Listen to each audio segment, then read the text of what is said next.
Živijo, tukaj je Anže, poslušate podcast Apparatus, kjer legitimni člani družbe povejo, kaj počnejo v življenju. Tole pa je 131. epizoda Apparatusa, v kateri sem govoril z Žigo Vircem, režiserjem filma Houston ima problem, ki je res legit. Tako da si ga pejte pogledati, če si ga še niste. Malo se tudi o filmu pogovarjati, tako da zna, da bi se kaj spoilali, čeprav mislim, da ne preveč, ampak vseeno. Če ga niste gledali, pejte ga gledati, ker je full fine film. Ima pa tale epizoda Apparatusa tudi sponzorja, to pa je domenca.com oziroma njihova storitev Domenca spletne strani, s katerimi je res simpel narediti spletno stran. Imajo slovenski uporabniški mestnik, slovensko podporo, vse strani, ki jih narediš tam, se prilagajajo tablicam pa telefonom, pa poznajo tudi Facebook onboarding. To pa pomeni to, da če imaš Facebook page, poveš sistemu, kjer je ta Facebook page in ti zgenerira spletno stran. Več o tem zveste na domenca.com/apparatus, pejte kaj, tako bo vedeli, da poslušate pa da podpirate. Imajo pa tudi ugodnosti za poslušalce pod najboljšo promokodo v zgodovini človeštva. Legitimen. Tik naprej začnemo, pa še enkrat ful hvala vsem poslušalcem, ki ste že poklikali apparatus.si/podpri, polninke boste. Brez teh sredstev se tega jaz ne bi šel več, oziroma tole sploh ne bi več obstajal. Ta podpora največ pomaga, tako da res ful hvala. To je pa več ali manj to, kar se introta tiče. Zdaj pa Žiga. Kavico si spil, sklepam. Jo bom malo spročil. To stedle so kar močne, tako da je fajn. Ok, moje prvo vprašanje, ki je vedno isto. Kdo si in kaj počneš? Jaz sem Žiga Virc in sem filmski in televizijski režiser, pa tudi internetni režiser. Kaj pa internetni režiser? A to je ekstra kategorija? Veš kaj je fora, da tako rečeš, da si filmski pa TV režiser, pa vse se dogaja na internetu, ne? In potem sem rekel, pa sem očitno pa še malo internetni ali pa mobilni režiser. Mobilni je lepa beseda. Ja, zato ker napovedniki recimo za filme se ful gledajo na mobilnih platformah, torej ergo si mobilni režiser. To je tisto, kaj si CV pedaš, a veš. Tako ja, malo na biciklu si veš čas. Zdaj, do filma bova prišla, ker sem ga jaz dejansko gledal, ne? Tako da to so pa pogajali. Zdaj mora bolj začeti pač pri tebi na začetku, ne? Ker pri tebi je ta fama, ne? Da si non-stop snemal stvari in potem ste se prijavili na nek festival in so vas oni diskvalificirali, ker je bilo predobro narejeno. To zgodbo jaz verjamem, da vsak, ki je zdaj, sploh ki bo ta film vzul, to zgodbo so vsi slišali. Kaj mene zanima? Mene bolj, zdaj to vemo, super. Pa je prav zgodovina. Ja, ampak kaj mene res zanima, ne? Ta proces, že zelo ne zdaj ugotovil, resmo pa audio to, ali pa prej, ker sem pisal pa to, ne.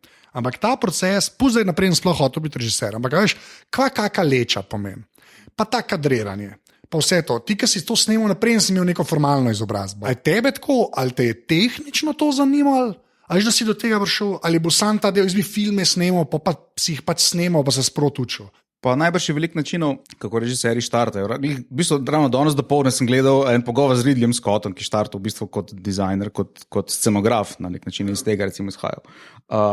Jaz osebno sem izhajal iz fotografije, ker mene je že v osnovni šoli oče ful navdušil za fotografijo, fotkal sem vse, bil na vseh tekmovanjih, kar jih je bilo v osnovni, srednji šoli in tako naprej. In to se mi zdi, da mi je nekako veliko pomagalo pri vzpostavitvi nekega znanja vizualne komunikacije z tistim, ki mu kažeš ta svoj izdelek. In nekje v srednji šoli so prišle pa te mini DV kamerce, pa so šolci, pa dajmo se malo zezati. Mislim, nismo se absolutno nič razlikovali od današnjih, pač, ko sem danes vzameš iPhone, takrat si pač mini DV kamero, ampak edina razlika. Sam mini DV je bil kar revolucija, ne? Ker je bilo prvič nekaj, ki si res lahko sabo nesel, pa da je ok snemal. Ne? Da je približno normalna slika bila. Da si rekel, to pa lahko mu tudi pokažem. In tem je bilo to zelo. To je bilo carsko, veš, to je bilo res carsko. Jaz sem takrat dobil eno mašino, smo doma kupili, ne, kao za šolo, zdaj smo pa ful učili, ker imamo hud računalnik doma. In smo takrat so šolci, moj prvi film je bil Rekviem za burek. Gledali smo film Rekviem za sanje in smo rekli, pa valjda to ni tako težko narediti. Ja, to je Arnovski, pa ne Juriš več. Ok, lepa, ok. Pošeš mi, da je burek že spet opleten. Valjda. Ampak pokaj rečeš, ok, smo nekaj snemali, ne? Pa kaj, na DV-ju si pol stvari že takrat na računalnik pol spravljal, pa je bila že takoj ta digitalna montaža, a ne? Ja, Premiere je bil tako. Premiere pa. To je že kar ena konkretna verzija Premierja, jaz sem to nekako prek DV kablov skupaj po konektu, prvič v live sem to delal, slika se je pokazala na ekranu, za neko ok. Ja. Ampak kaj je fora? Fora je v tem, da že tisti prvi izdelki, še ko jih danes gledam, v bistvu niso bili tako slabi, glih zaradi tega nekega predznanja vizualne komunikacije s fotografijo. Ne. S fotkanje, ne. Jaz nisem izhajal zares iz tehnike. Tehnika ti je v bistvu samo neko orodje, tako kot je kiparju orodje, ne vem, leto pa kladivo ali pa kakorkoli že, ne, je v bistvu osnovno moje orodje bil storytelling, se pravi pripoved zgodb in pa kako ta zgodba vpliva na gledalca. To sta dva glavna faktorja, ki sta najbolj univerzalna. Mislim, tako so v bistvu vse zgodbe vedno funkcionirale skozi prazgodovino, ko so se ljudje pripovedovali zgodbe ob nekem ognju, medtem ko so jedli ne vem kakšno žival. Ja. In je bilo vedno važno, koliko znaš dobro zgodbo povedati, da pritegneš v svoje občinstvo. A ta slikanje, to te še zdaj drži? Mislim, ima še tako fotkiča?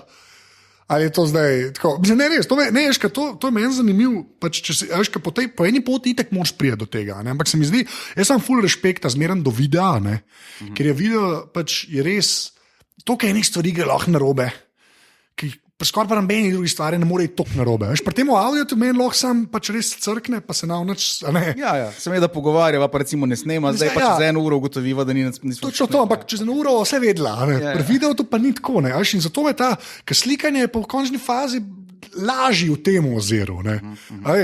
Ampak pol, ki si rekel, ta storytelling, ti je dejansko fotkanje tok dal, da se je pol to, da to bi lahko prevedel, pol, ki si pa začel snemati. Tudi tukaj je bila DV kamera, so vse. Ja, definitivno. Sicer najbrž je tukaj nek skupek nekih vplivov, ki jih imaš nas, si po mojem to težko čisto res analizirati.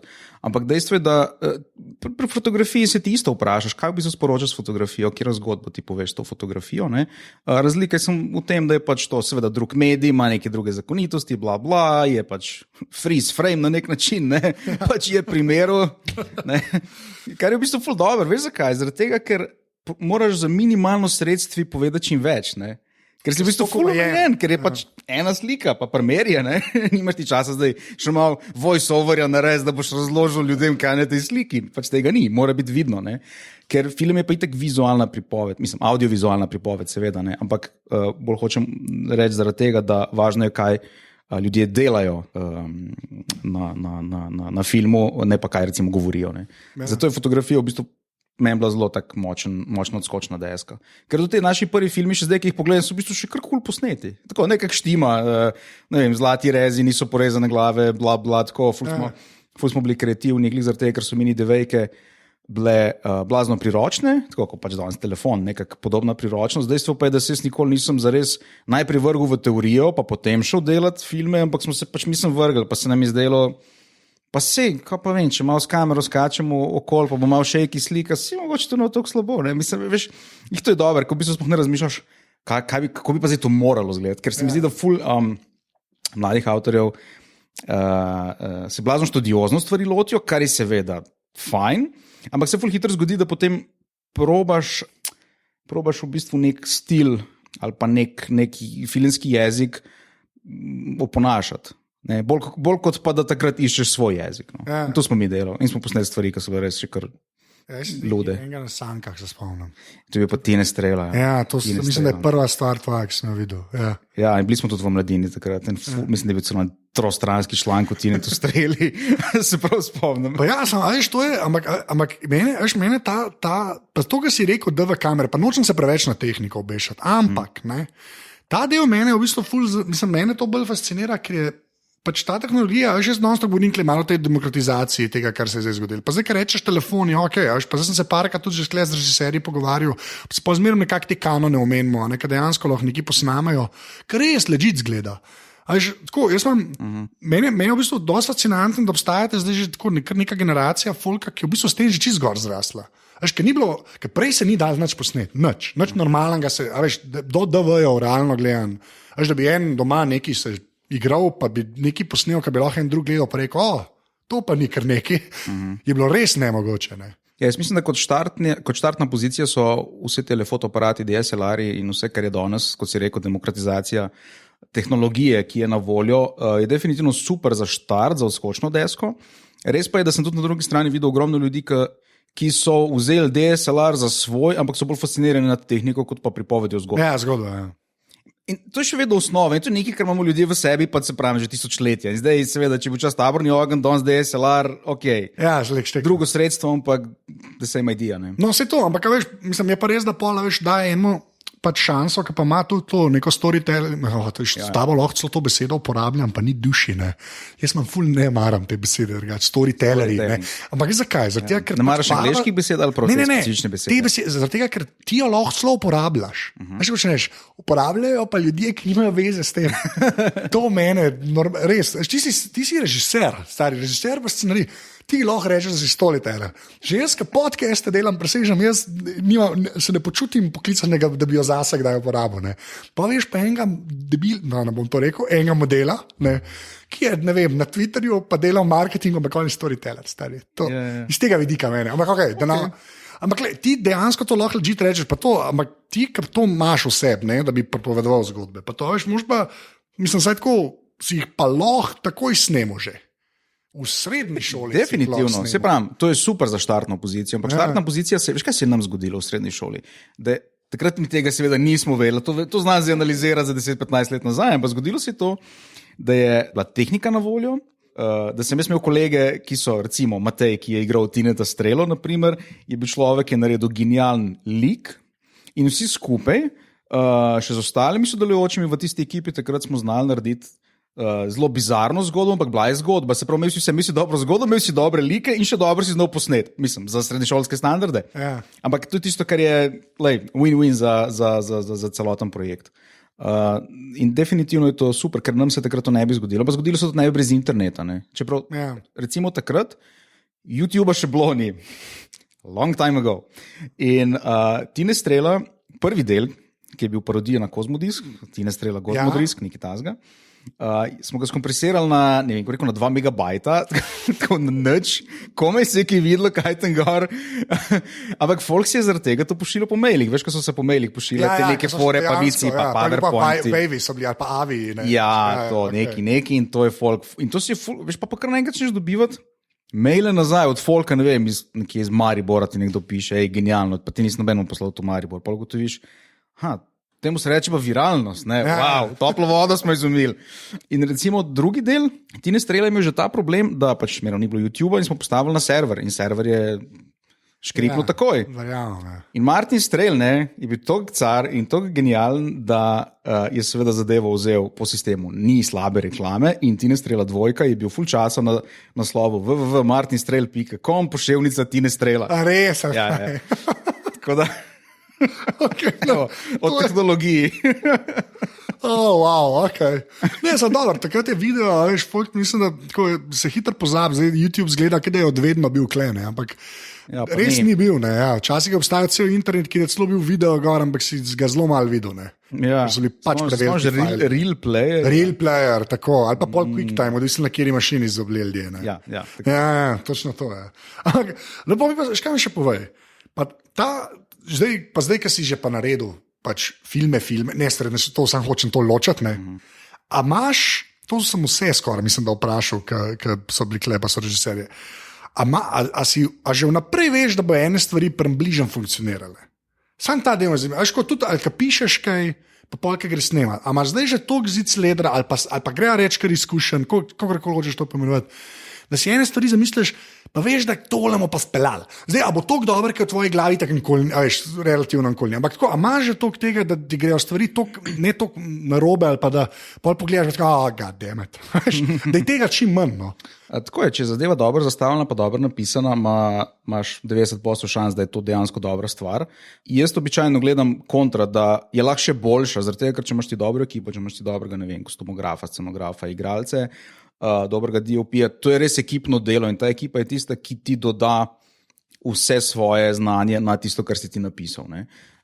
In v večini primerov, ja, načeloma stvari, ki si jih zamisliš oziroma napišeš scenarij in ko priješ na set, bi po vsej verjetnosti morale res dobro funkcionirati, ker vseeno gre veliko dela recimo v scenarij, v verzije scenarija, v pisanje, v script doctoringe, v vse, kar zraven pride in v bistvu so prisotni potem tudi investitorji zraven in vse, kar pride s tem in dejansko si že malo težko privošiš, da bi post-scene bile nekaj čist drugega, kot naj bi bile zamišljene. Običajno se zgodi, da so tako, kot so bile zamišljene ali pa boljše. Tudi jaz stremim k temu, da so pol boljši. No. Ker zelo veliko tudi recimo igralci imajo včasih na svetu kakšne fantastične ideje, ker vseeno ti kot režiser se zares ne moreš postaviti čist v vlogo čist vsakega posameznika na svetu. Ne. Tisti posamezniki pa seveda, ker to oni so. Ne. In vem, da je bilo kar dostakrat na kakšnih filmih, ki so seveda temu nekako primerni, ne, da se je kdo od članov ekipe še kakšno stvar spomnil in je šlo takoj film. Sej, pač moraš pa ti kot režiser to spustiti čez eno sito, ne, ker teh idej seveda milijon. No se, ampak veš ta del, to sem mislim, da tudi z Uršom Menard govoril in z Luzarjem, recimo, ki sta bila kle, ne. Ta pol, ta montaža pa na konc, ne. Koliko znoriš pol? Mislim, jaz ne razumem, kaj ta 17 gledaš, a imaš neko, kaj Urša je rekla, recimo, nekaj je bila, da fajn je imeti poluno distanco, ne, da če se le da malo pozabaš na zadevo vmes. Kako se ti s tem? Ker to mene, recimo, jaz štekam, si šel snemat, pa si posnel, pa imaš posnet, pa so odigrali, pa prej si napisal, pa je bila, pa imaš pa to, jaz vem, koliko je tega, to sem že videl zblizu. Montažo, ja. Ne. Ja. Pa to 37 gledaš, razumeš, eno te isto stvar, ne. Pa 37 je še kar na začetku celotnega procesa, veš? Ok, fair enough. Lej, zdaj sem da povedal cifro. Dal si full make, no. Ker 37 recimo film gledaš samo takrat, ko je že recimo fertik, pa samo deluješ zvok pa sliko, pa če kjer zvok pa sliko že v kinu, naprimer, ga boš ene tolikrat pogledal. Recimo zdaj, ko pač s filmom Houston imamo problem, hodimo okoli po festivalih, izmeram se najprej globoko vase zazrem, če si res želim še enkrat film videti. In potem, zdaj smo imeli fantastično izkušnjo, naprimer na festivalu v Puli, kjer je bila skoraj polna arena, kjer je res full folka, ne vem, 2000, 3000, ne vem, koliko Pula arena sprejme. In se rekel, to pa moram videti v areni in je bil fantastična izkušnja, zato ker so ljudje blazno odzivni. In izmerna druga izkušnja glede na filma, glede na to, kakšne ljudi imaš v kinu. No? To je tisto, kar je bistveno. Drugače pa, kar se tiče same montaže, montaža je definitivno spet še en kreativni proces, v katerem spet rabiš ful dobre sodelavce. Mislim, jaz vedno probam najti čim boljše montažerje. Recimo na konkretno, če že govorimo o Houstonu, je pa tudi stvar momenta, ko se ti zasičeš s projektom in se montažer zasič s projektom in zadeva malo se ustavi.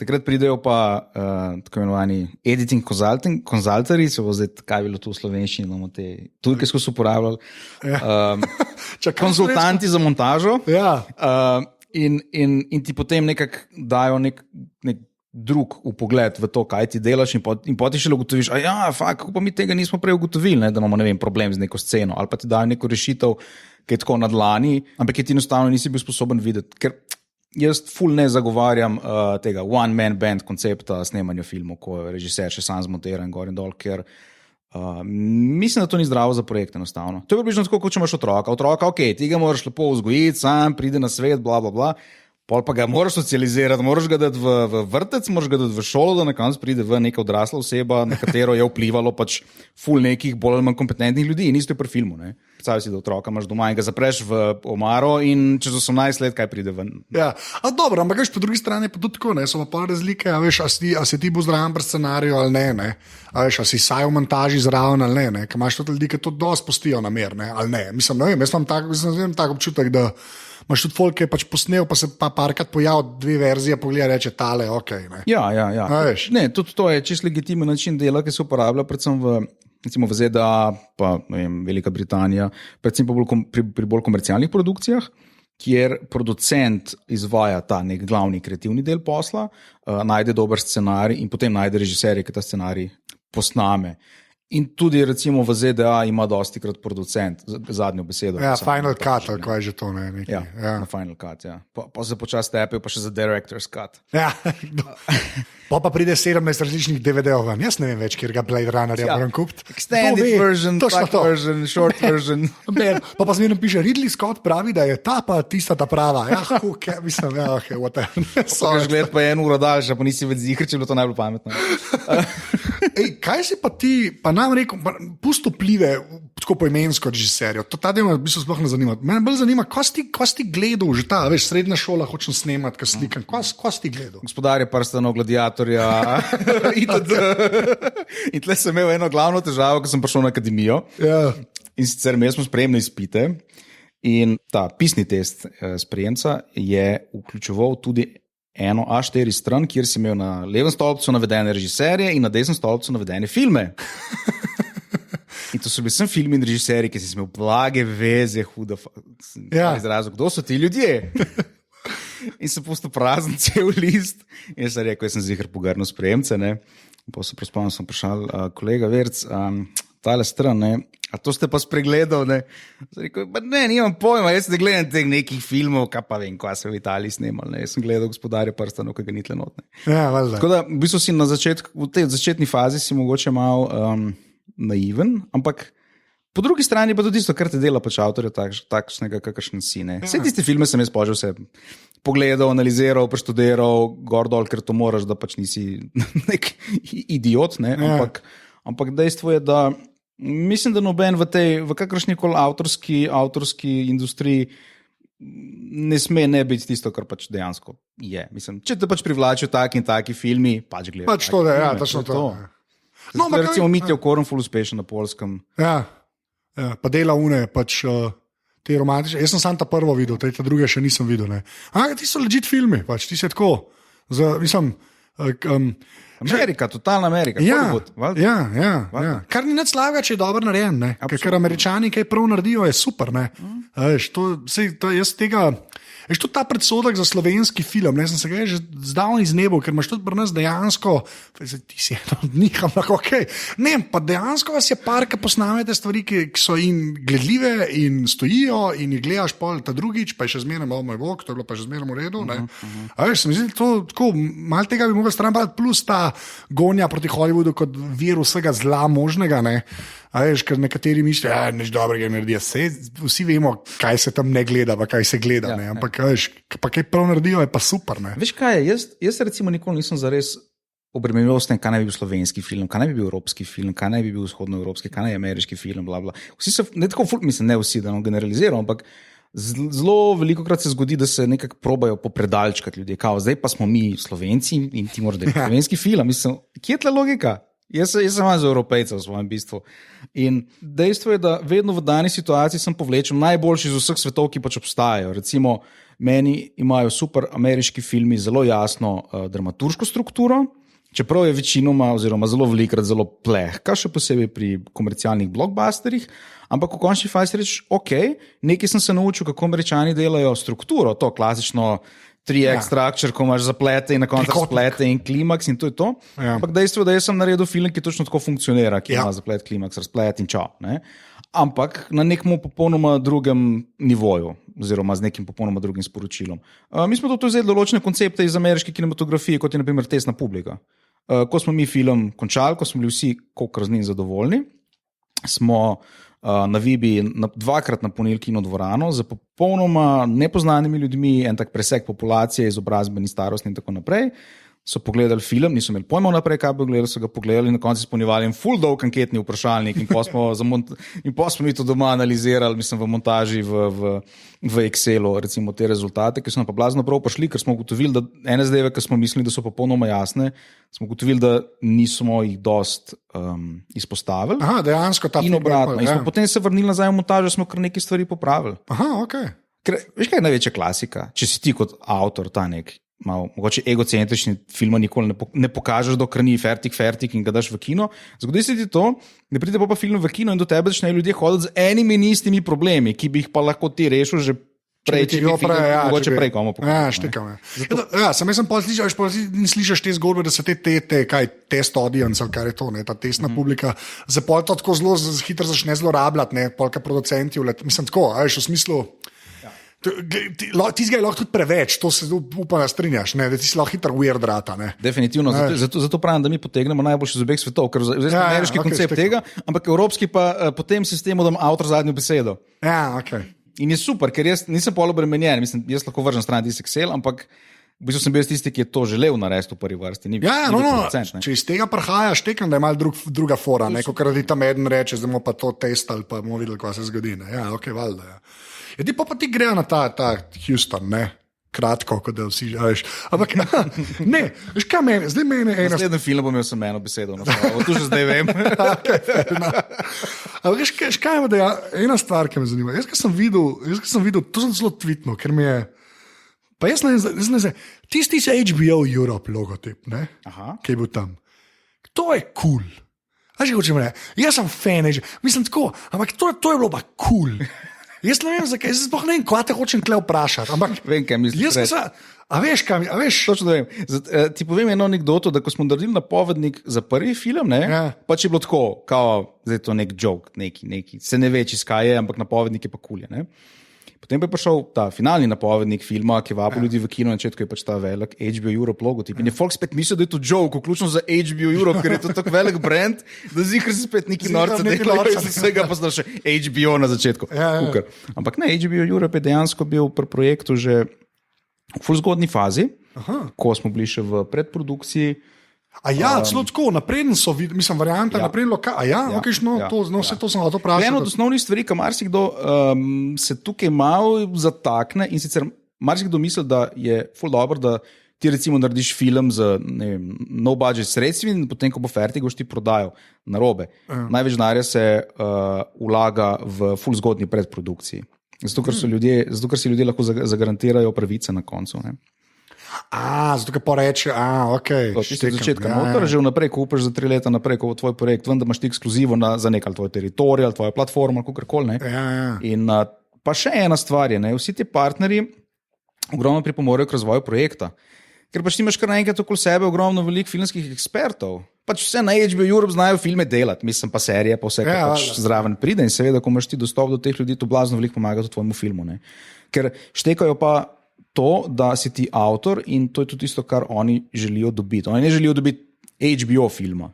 Oni so želeli dobiti tvoj avtorski pečat, ampak z nekimi konzultacijami in z vsem je bilo pa super. Ja, pa sklepam, da imajo tudi kakšno cifro, ki jo rabiš, ne? Mislim tako, že čisto v produkciji, ker treba nekam iti ali pa nekaj, lahko moče še tam, komu rečeš, pa lahko še telefon obrne kdaj. Mislim, ne vem, sej. Veš, kako je pri teh mednarodnih koprodukcijah, ne gre toliko za te neke mikrozadeve, pač rešuje produkcijo oziroma ta neka organizacijska ekipa samega snemanja. Gre bolj za ta makro pogled na stvari, pač katere trge boš v film in tako naprej. No, ampak a njih je to zanimalo, pač tudi zaradi streaminga njihovega? Tako pa se ni treba za vsega povedati, ampak ta del me res iz tega vidika zanima, ker zdaj vidim, kakšen fight je zaradi Netflixa, pa pač za HBO Go, HBO Now, ker to je res fight ratoren, ker nekaj mogoče pri nas nič se ga ne čuti toliko, ker je HBO še zmeraj sam prek kabelske, pa Netflix je zdaj 3 mesece je šele ta slovenska verzija na voljo. Pa so še alternativne oblike gledanja filmov na internetu. Seveda. Ne, ampak a je bil to tudi del debate? Tako, mislim, sam, veš, v kakšnem kontekstu, mislim, da oni rabijo pač, če nič drugega za našo regijo, da bi lahko imeli tvoj film, a veš, pri njih, da bo pri njih videl. Ja, se to ni specifično samo za HBO. Ampak to je specifično za čisto vse, ki pridejo k projektu, naprimer tudi RTV Slovenija, kjer je zelo jasen dogovor, se pravi, mi bomo koproducirali film, podpiše se pogodba, v kateri je zelo jasno potem definirano, kaj potem oni dobijo za to. Ali svoj teritorij, kakorkoli, ne HBO tukaj ni izjema. Vnaprej se je točno vedlo, na katerih teritorijih film bo in to je to. Kar je pa tudi super v končni fazi za avtorje, ker točno veš, pač, da prej se film ne snema, točno veš, da ga bojo gledali po celi Evropi. Kaj sem zato sem se na to spomnil tudi, ker zanj sem pač Gervaisa sem poslušal, ki je zdaj za Netflix stvari dela, Rikija, veš. In tudi rekel, da pač veš, z Netflixom to veš, da bo tam. Mislim, ni. In to sploh nisem nikoli pomislil. Ti pač tako misliš, če snema, bo to videl. Ampak te pa res dobiš, pa nam rekel garancijo, da bo ljudje gledali, ampak vse garancija tako veš, da dejansko bo šlo ven. Po nekih kanalih, ki so etablirani in obstajajo. Kar, to pa sploh ne bi, to tudi blows my mind po svoje, ker ti kot gledalec sam veš končen izdelek. Gledal sem to. Ja, sem ga videl.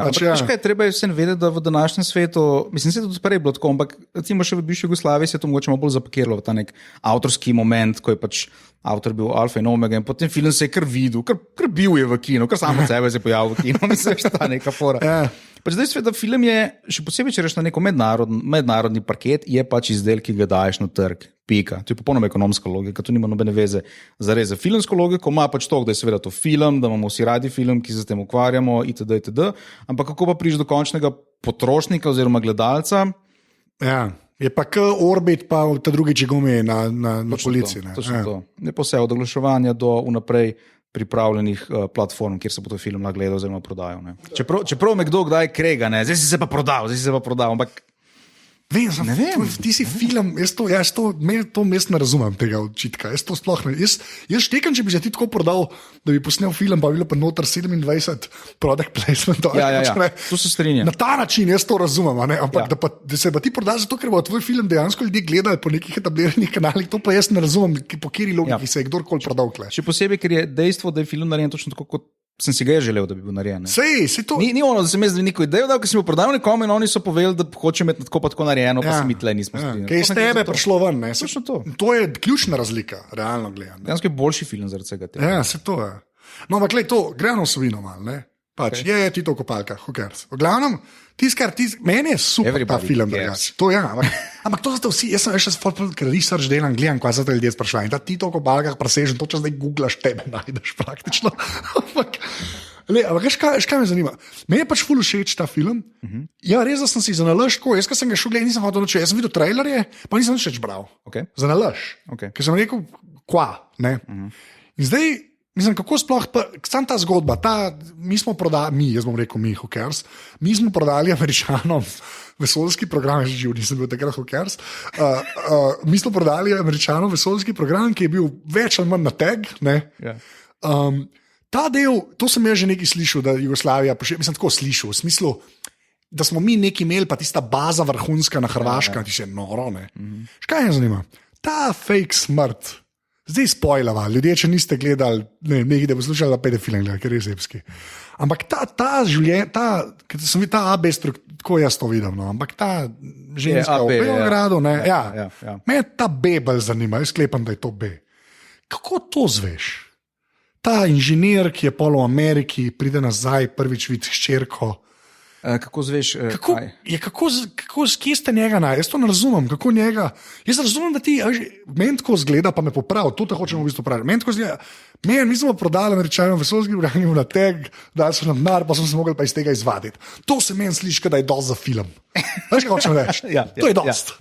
To bi lahko fikcijo naredil, to je čist dost. Kje se ta človek zgodi pol? Veš kaj, to je zelo preprost moment, kjer se lahko spet vrnemo k tisočletni pripovedovanju zgodb v tabornem ognju. Dejstvo je, da center vsake zgodbe so vedno ljudje, ljudje, s katerimi se mi lahko identificiramo. To je najbolj klasika. In dejstvo je, da vsi ti zgodovinska dejstva, miti, teorije zarote, vse, kar je v tem loncu, ki se imenuje Houston, imamo problem, so sicer ful zanimive stvari, ki se dobro slišijo, če ti rečem, Jugoslavija prodala vesoljski program, super, ampak to ni dovolj za filmsko zgodbo, v kateri bi ljudje pa res se zamislili, ne vem, pač prejšnjič mi je bilo blazno simpatično, ko smo imeli gledalce v pool in so prihajali objokani na konc. Ampak to je pa zaradi tega človeškega momenta, s katerim se ti lahko identificiraš. Ti se zares ne moreš identificirati z Nixonom, naprimer. Razen, če bi res delal mogoče nek blazno autobiografski film, kot je bil tale Der Das Untergang, ki je bil v Hitlerju, kjer so naredili iz njega neke vrste glavni lik, s katerim se na nek bizaren način ti identificiraš. Kar je kar weird, ja. Je ful čudno, ampak takrat je bilo ogromne debate v Nemčiji, ali to sploh prav ali ne, da ti kar naenkrat imaš pa neke feelinge zdaj do Hitlerja. Da je človek. Ja. Ker tako so ga naredili.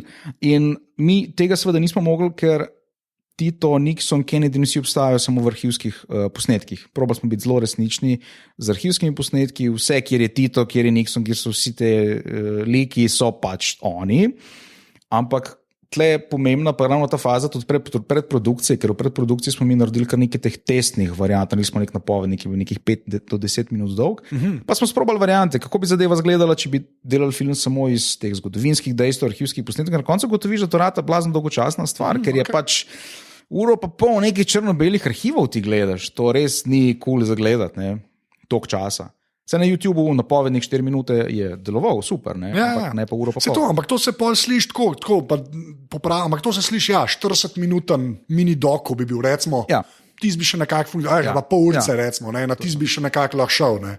Ja, za film, ampak to ni nekaj, kar se ljudje zraven smijo, so žalostni, čutijo nekaj. Druga stvar je, se strinjam, ampak je pa dost mesa tam, ne, da ti pol filma da, ne, mislim. Ja. Ampak to je neke vrste hrbtenica, recimo, da je ta zgodovinski dokumentarno-fiktivni del je totalna hrbtenica zgodbe, potem pa rabiš še meso in te človeške zgodbe so pa točno to. Ne? To je pa tisto, kar je pa... to je mene zelo ampak tvorijo tem, da eno brez drugega ne bi funkcioniralo. Se čist strinjam. Ker smo na začetku, ko smo imeli neko prvo verzijo montaže, ki ni nič drugega, kot to, da ti skupaj daš ves material, smo dali današnji material na kup, pa arhivski material na drug kup. In ko si en kup pogledal, je bil dolgočasen, ko si pogledal drug kup, je bil ravno tako dolgočasen, ker nekako je vsakmu nekaj manjkalo. Ne? Je se ta preklapljanje, ne? To je ta, kaj je, meanwhile back at the ranch, ne? Teorija. To je ta varianta iz sapunic, malo, veš, ko greš iz ene zgodbe malo na drugo. Pa Boring Grata greš sem, pa kle Boring Grata greš sem, ne? Ja. Ne, ampak mene je to v bistvu, se pravim, jaz sem šel res noter v to, brez da pa karkoli vedel, ne? Tako, ta del me je v bistvu pozitivno presenetil, ne? Da je ta človeška glih toliko presekala uno, ne? Da je, veš, celota je bila več kot deli, ne, ali kako se temu reče. Ne. Ampak prej sem te vprašal, kaj ti splaniraš, ne, pa kaj prvom bližam veš, da bo stvari radile. Dobro, klej bo to komentarc, pa še zmerno, ampak a si imel nek feeling, kako to prepleta, da bo, a veš, tako že prej v glavi, ali to pol res, ko vse posnamaš, nekako rečeš, ok, klej bomo šli zdaj sem, pa gremo nazaj na una, dva, a veš. To je bilo dosti jasno v scenariju, vse opredeljeno, kako pa kaj. Res pa je, da, ker sem želel imeti ta zelo dokumentarni izgled, smo ogromno scen ven vrgli iz filma. Mislim, da je bilo posnetih recimo ravno z glavnim likom, tem inženirjem Pavičem pa njegovo hčerko, bi rekel, da je bilo dvakrat toliko scen posneta vsega skupaj. Okay. Ravno zaradi tega, ker nismo točno vedeli, kaj bomo dobili iz katere scene ven. In se mi zdi, da tudi recimo intervjuji, naprimer, intervjujejo je ogromno. Mi smo snemali po 2 dni v studiu te intervjuje, da na koncu uporabiš mogoče 6 minut v filmu. Ne? In to daje ta nek dokumentarni feeling, ko ti, ko gledaš film, nimaš feelinga, da je zdaj človek začel govoriti takrat, ko si ti naredil res, pa nehal govoriti, takrat, ko si ti naredil res. Ampak res feeling, da že 1 uro govorim, da si ti ven vzel tisto, kar bi drugače vzel v klačnem dokumentarcu. Res pa je še ena stvar pri teh osebnih zgodbah, da kot pri zgodovinski smo se ful sprašvali, kako bi se pa te zadeve zares zgodile, če bi se, ali kako so se dejansko dogajale in tako naprej. Tukaj nam je bil recimo v veliko pomoč tale general-major varnostno-obveščevalne službe, ki tudi v filmu nastopa. On je skoraj moj sosed tamle v Ljubljani. In so nam blazno veliko pomagali, kako je dejansko takrat kontraobveščevalna služba take zadeve delala, reševala, oziroma kako bi jih reševala. Ker je marsikdo rekel, da to je pa tako noro, da to pa zihar si niso mogli zmisliti, naprimer. Ne? In dejansko večina stvari ni na nek način čistko, direktno, zato je težko čisto reči, kaj je zdaj igrano, kaj je dokumentarno, tako naprej. Ker so te zgodbe, oziroma zgodba tega glavnega inženirja na nek način tudi povzetek nekih realnih ljudi in nekih zgodb, ki pa so se dogajale. Ne? In tudi kar nekaj likov v filmu je popolnoma dokumentarnih in kar nekaj prizorov v filmu v bistvu so čist se zgodili na svetu. Čist. Ja. Tako da mogoče tudi to podaja ta neki feeling avtentičnosti. Ja, mislim, zelo tako je. Kako... Mene je, to, v bistvu, to sem da hotel vprašati,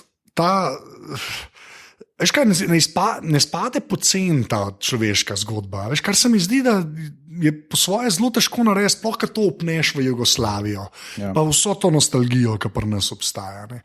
In v bistvu to sem da hotel vprašati, kako si ti to snel, pa ti si tudi mlajš, a ne? A veš, tebe tudi to, v bistvu, a veš, tudi ta scena, nas se to res ne tiče na eni točki. Si se nas, ne, vala da se nas, mi smo res ta neka generacija, mislim, da kar je po 80 rojenega, ne. Mislim, kot da nismo več del bili tega. Mislim, res si moraš lagati, da bi s pionirsko čepico okoli hodil in se neki, mislim, niti model živ že ni bil več, če nič drugega, ne. Veš, ne pravim, da si čisto izvzet iz tega, ampak kar je mene najbolj pozitivno presenetilo, da je v bistvu zelo hladno ta film jemlje po eni strani Jugoslavijo. Veš, ko se mi zdi, da moja generacija to posnela, kar je, a ne, ampak ta del mi je všeč, pa me zanima, ali se je to nekako zavestno Pa ne, da se čemu, da bi se izogibali, ker to ne znamo vprašati, ampak zelo tako je matter of fact so stvari posnete, tudi tiskare iz arhivskega. Tako je bilo, tam je bilo, veš, ampak res iskreno, to meni najbolj super pri tem filmu, ki je zelo tako po svoje hladno jemlje to, kar se je dogajalo, kot da bi nekdo snemal, ki je po 80. letu rojen. Veš, kaj hočem reči? Ja, da. Veš kaj, osnovna stvar mojega odnosa do te naše polpretekle zgodovine je ta, da seveda nisem nikoli doživel, kot večina naših generacije mojih kolegov, ki so tudi avtori na tem področju. In na nas je vplivala v bistvu neka druga faza, ta post-jugoslovanska, ki je bilo samo osvojitev, ker jaz sem šel v osnovno šolo, kjer so ki si videl na stenah, so bile ene slike, pa jih ni več, sem še tak črn rop, ki so premalali, pač tiste stene. Pa tako so bili neki skrivnostni. Ne? In te v bistvu začne fascinirati zadeva iz neke druge perspektive. Tebe kot otroka, kot neke igrače, ki ti niso hoteli dati, pa te začne fascinirati. Pa sem kupil nekje po mojem si mi ne vem, prvi rad osnovne šole, ko sem si skupil kaseto Titovih govorov. Aha. Mislim, veš, kaj mi je zelo... To je ta hit. Ja, to je rad že tako hipsterska fora. Veš, nima veze s politiko, nema veze z Titom kot neko zgodovinsko osebnostjo v pozitivnem ali pa negativnem smislu. Ja. Ampak je samo pač nekaj zanimivega, kar naenkrat rata. In dejstvo je, da ta odmik, ki ga narediš tako kot avtor do neke teme, se ti zdi ti ful prenese to, da nisi zares tako emotivno obremenjen, kaj zdaj prav, kako ne. Ker, mislim, teh filmov v Jugoslaviji obstaja ogromno, še posebej filmi, ki so bili narejeni sploh po razpadu Jugoslavije, po vseh teh vojnah, so zelo velikrat, glede na to, v kateri državi so pač delali, zelo emotivni v svojem pripovedi in zgodovinskih dejstvih. In jaz se z tega nisem hotel videti, jaz sem res hotel narediti dobro zgodbo, ki bo funkcionirala in potem vse ostalo podredimo temu. Ne? In ne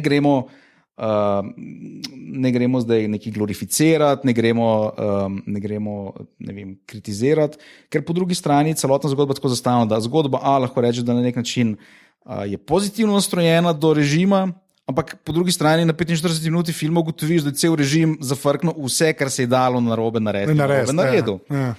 In končni fazi ta država na koncu razpade zaradi odločitev takratnega režima. Ne? In po drugi strani, ko imaš upleteno še to zgodbo Paviča in vseh teh, ki se jim je življenje uničilo zaradi odločitev režima, so na koncu rekli, pa mi smo naredili čez desničarski film.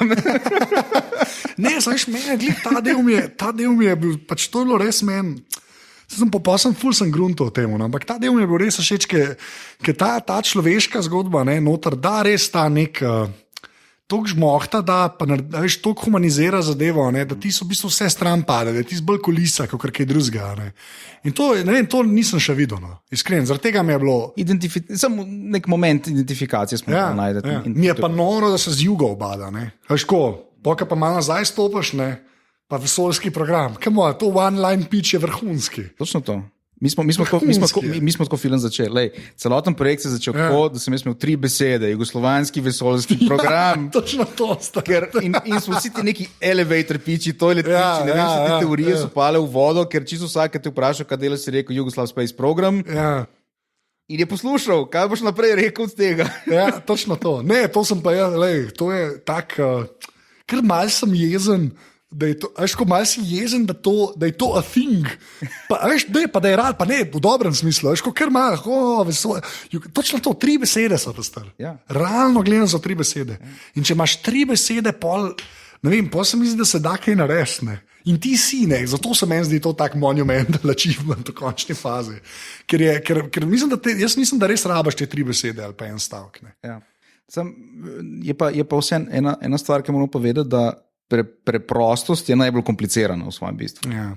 To je ta klasika, ki velja tudi za, ne vem, industrijski dizajn, naprimer, en izmed mnogih primerov. Pač to, da imaš ti zelo preprost, zelo jasen, zelo spoliran dizajn, je pač veliko bolj kompliciran, kot pa narediti kaos na monitorju, recimo. Ne? In to je tisto, kar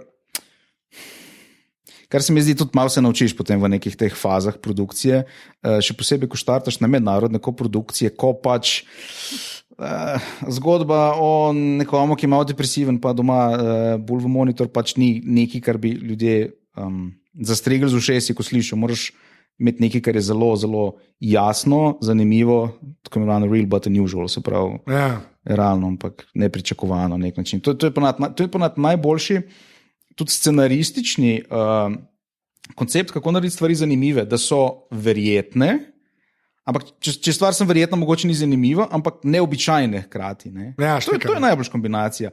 Ker v slovanski vesoljski program je to je totalno verjeten, pa totalno ima tisti nepričakovan moment.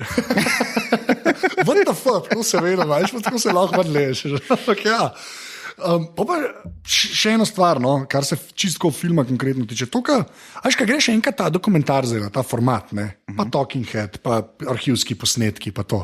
A si imel to, mislim, a si znal to, to je weird vprašanje.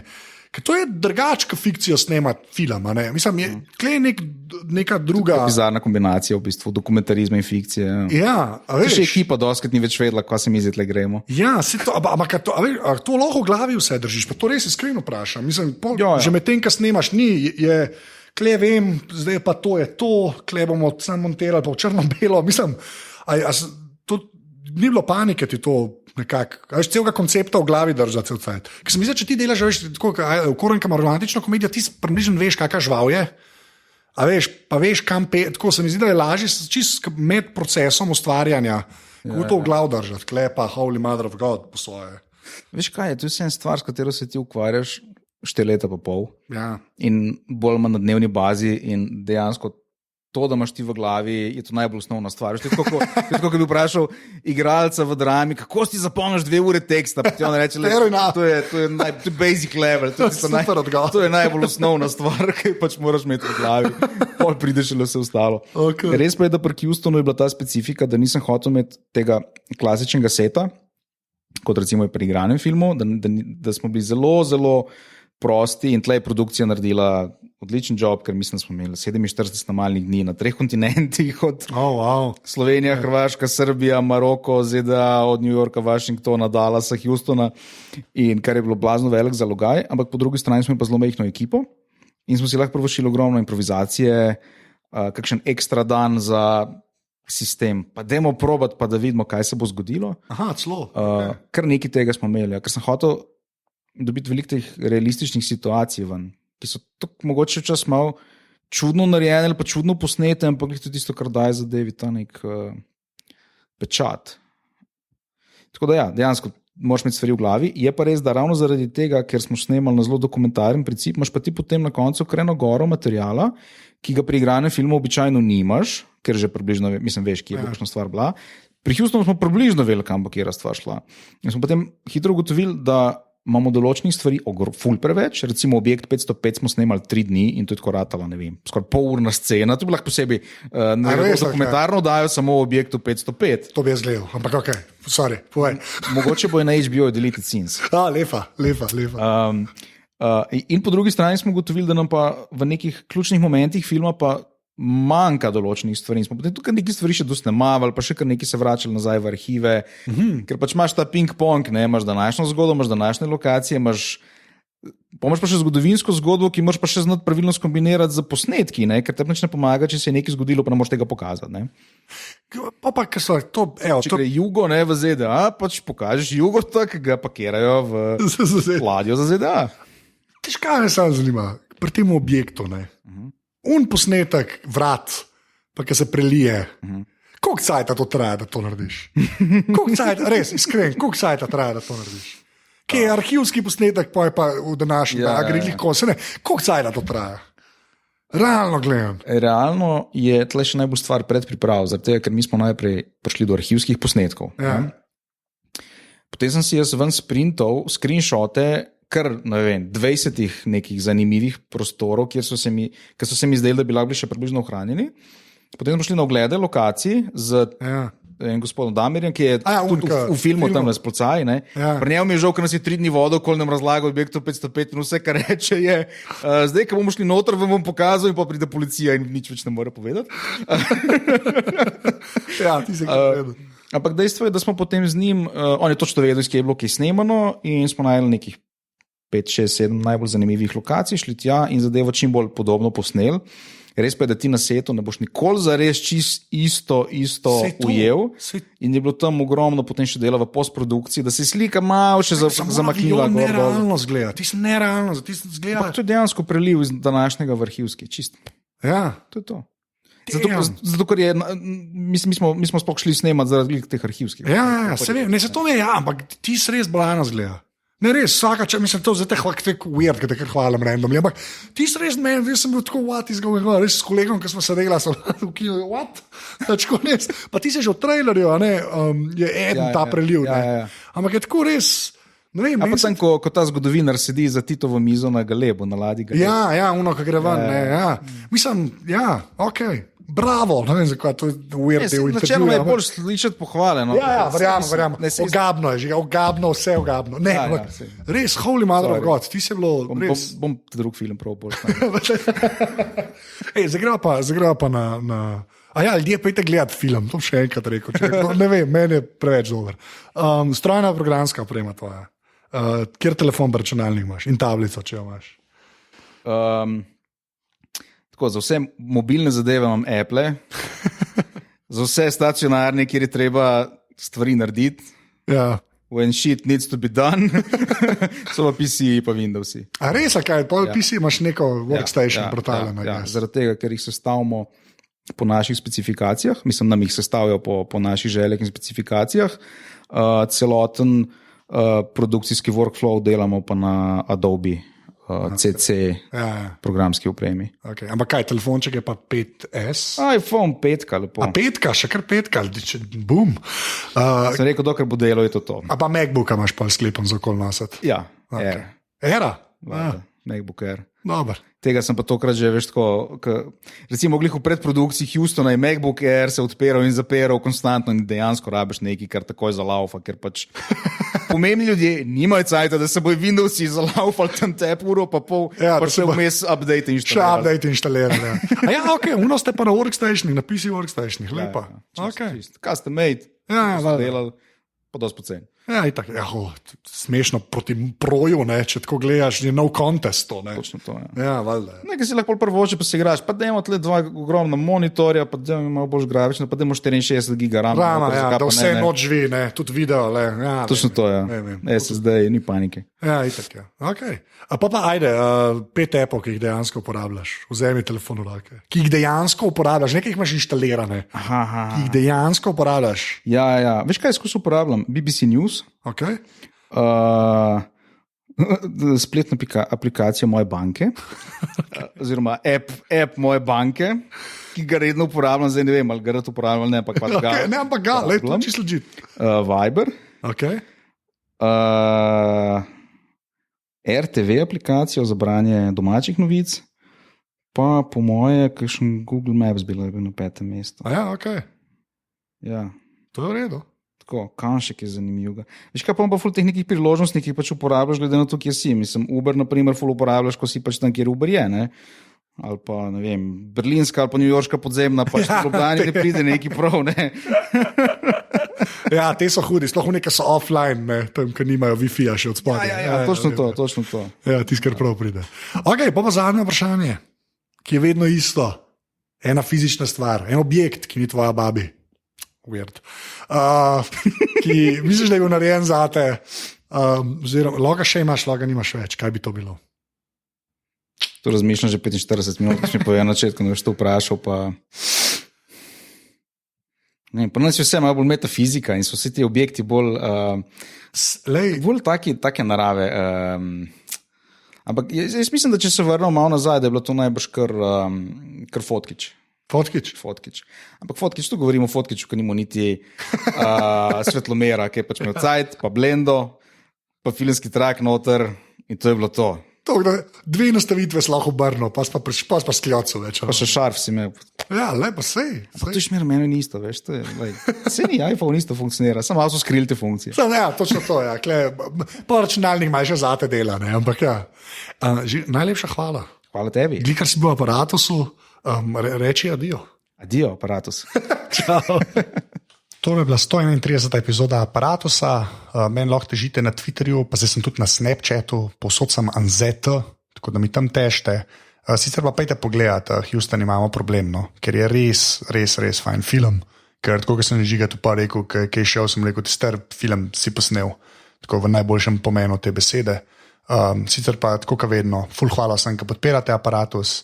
Hvala vsem, ki ste dali oceno v iTunesih. Mislim, da jih imam 199, tako da še malo pa bo šlo čez 200. Sicer je pa tole zdaj le zadnji aparatus pred počitnicami, tako kot vsak let zdaj avgusta bom frej. Potem pa septembra že spet nazaj pridem. Bo pa na aparatus.si bom dal kar na prvo stran, bojo podatki za podrobnosti v živo, ki bomo imeli že spet v Gajotu, tako da pejte pogledat na prvo stran, bo slejko prej bo in Facebook event in pa vsi podatki, tako da boste lahko nas prišli v živo pogledat, ko se jaz pižama, Boki in pa še en gost oziroma to, kar bo gostja, pogovarjamo o bizarkah iz interneta. Tako da to je to. Sicer se pa slišimo po počitnicah. Hvala, ker ste poslušali. Čau.